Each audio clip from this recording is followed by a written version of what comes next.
कांग्रेस सरकार को लोकतंत्र बहाल करना पड़ा और नए चुनाव कराने पड़े, जिसमें वे बुरी तरीके से पराजित हुए। वहीं आपको बताते चले, आज इमरजेंसी की 50वीं बरसी के मौके पर बीजेपी संविधान हत्या दिवस के रूप में मना रही है।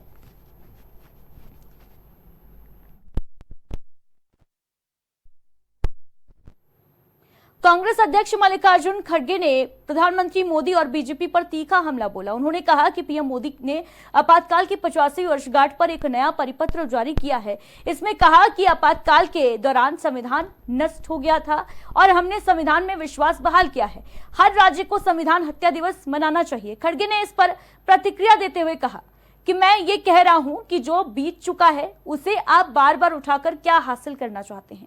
खड़गे ने तंज कसते हुए कहा, जिनका देश की आजादी में कोई योगदान नहीं रहा वही लोग अब संविधान के खिलाफ बातें कर रहे हैं। भाजपा संविधान बचाओ यात्रा से घबरा गई है क्योंकि वो जानती है कि जनता अब सवाल पूछ रही है।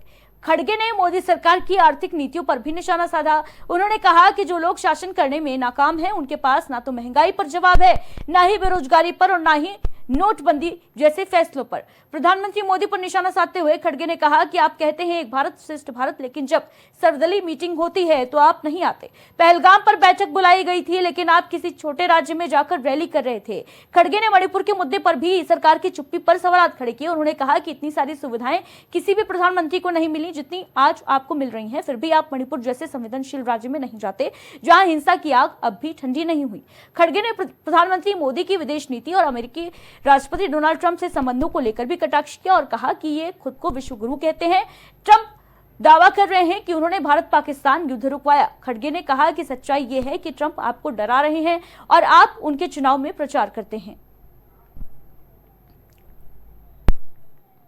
जिस गवर्नमेंट में टॉलरेंस नहीं है और फ्रेटर्निटी नहीं है और किसी को लिबर्टी नहीं है बोलने का, तो ऐसे लोगों को, ऐसे लोग हमको बुद्धि देने का, सिखाने का काम नहीं करना चाहिए।